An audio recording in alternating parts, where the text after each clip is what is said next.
दोस्तों नमस्कार। आप देख रहे हैं हमारा YouTube चैनल शब्द शब्द शैलेंद्र सिंह और मैं हूं आपके साथ शैलेंद्र सिंह। दोस्तों, हमारे कई जो दर्शक हैं वो चाहते हैं कि जो करंट की खबरें होती हैं या जो उस दिन की एक टॉप न्यूज़ होती है उसके ऊपर मैं अपने कुछ विचार व्यक्त किया करूं। हमारे कमेंट सेक्शन में इस बात की बराबर डिमांड उठ रही थी कि इंटरव्यूज़ के साथ साथ जब करंट जो खबरें हैं उन पे भी हमारी अपनी राय होनी चाहिए, जिससे कि दर्शकों को कुछ उस बारे में पता चल सके। तो आज से हमने एक ये नया सेगमेंट शुरू किया है। छोटी खबर होगी, टॉप न्यूज़, जो हमारे हिसाब से समाज के लिए उपयोगी होगी और जो समाज को जानना चाहिए कि क्या चीज़ें इसके पीछे हैं और क्या खबर में है। तो आज की जो सबसे पहली जो टॉप न्यूज़ हम ले रहे हैं वो है बाबा राम रहीम की। बाबा राम रहीम को सारे लोग जानते हैं। वो अपनी शिष्या के रेप के सिलसिले में और जो उनका डेरा है उसके एक प्रबंधक के सिलसिले में, साथ ही साथ एक पत्रकार की हत्या के आरोप में और कई अपहरण केस उनके ऊपर लगे और वो जेल में है। जेल में उनको सज़ा हो चुकी है। सज़ा होने के बाद उनको पैरोल पे लिया गया है। पैरोल उनको जो 40 दिन का मिला है उसकी भी एक विवाद है। विवाद ये है कि हरियाणा में चुनाव है, उपचुनाव है, पंचायत के चुनाव है। वो विरोधी दलों का ये कहना है कि उन चुनाव के मद्देनज़र बाबा राम रहीम को ये पैरोल मिला है। दूसरी बात, उसकी एक वजह यह है कि बहुत सारे जो चुनाव लड़ने वाले प्रत्याशी हैं वो बाबा राम रहीम से मिलने उनके डेरा पे जा रहे हैं। खुद बाबा राम रहीम ने ऑनलाइन एक सत्संग किया और उस सत्संग में उन्होंने ये बताया कि डेरा के जो प्रमुख हैं वही थे, वही रहेंगे और वही हैं, जिसका मतलब ये साफ हो गया कि सज़ा मिलने के बाद भी राम रहीम डेरा प्रमुख का जो पद है उसको छोड़ने नहीं जा रहे हैं।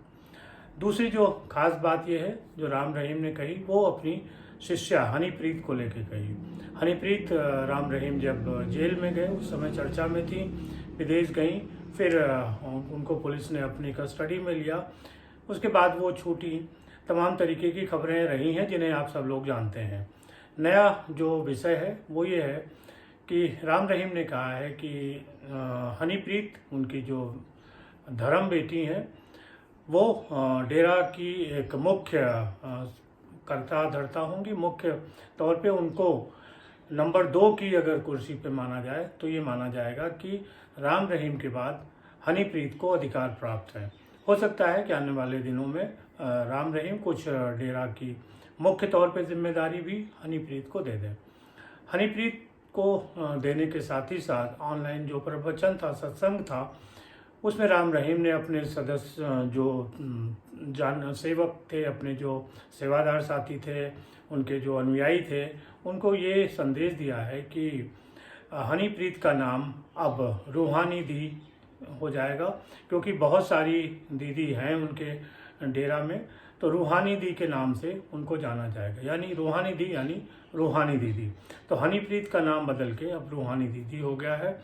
और अब पहले ही जानते हैं कि हनीप्रीत का असली नाम प्रियंका तनेजा है।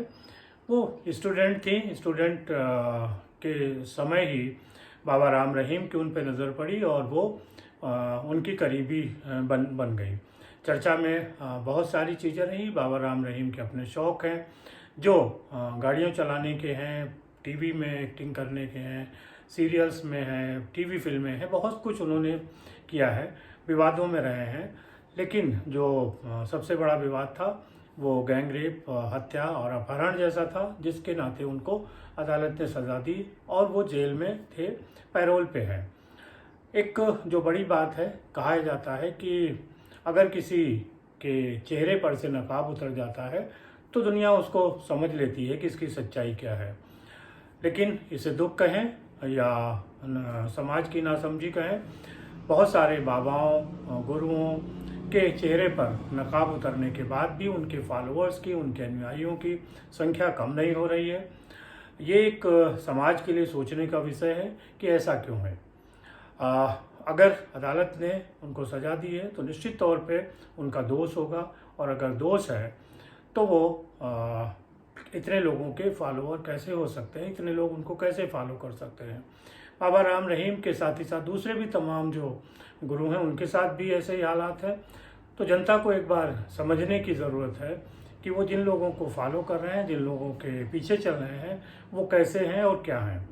जब तक इस बात को नहीं समझेंगे तब तक वो बार बार धोखा खाते रहेंगे। आज की टॉप न्यूज़ में यही है कि जिन बाबाओं को अदालत ने दोषी करार दिया है, जो जेल में हैं, उनके पीछे अंधभक्ति करना उचित नहीं है। कृपया जो भी उनके अनुयायी हैं चीज़ों को समझें, सोचें और काम करें। अनुयायियों की संख्या ज़्यादा है, शायद इसी वजह से उनको एक पॉलिटिकल संरक्षण मिलता है, जिसका कि विपक्ष आरोप लगा रहा है। और जिस तरीके से हरियाणा के चुनाव में लोग उनसे मिलने गए, चाहे वो पंचायत के चुनाव हों या उपचुनाव हों, उनके जो चुनाव लड़ने वाले नेता उनसे मिलने गए, उससे साफ पता चलता है कि राम रहीम के अनुयायियों की संख्या कम नहीं हुई है। कहा तो यहाँ तक जा रहा है कि हरियाणा ही नहीं, हिमाचल के चुनाव में भी बाबा राम रहीम का प्रभाव काम करे, इसलिए उनको पैरोल दिया गया है। सच्चाई क्या होगी ये आप सबको देखने समझने की ज़रूरत है। बहुत शुक्रिया, धन्यवाद। आपको हमारा ये वीडियो कैसा लगा ज़रूर बताइएगा और हमें सब्सक्राइब करिएगा, अपने दोस्तों मित्रों तक पहुंचाइएगा, जिससे कि ये बात दूर तक पहुंच सके और हम लोग आपस में जुड़ सकें। धन्यवाद।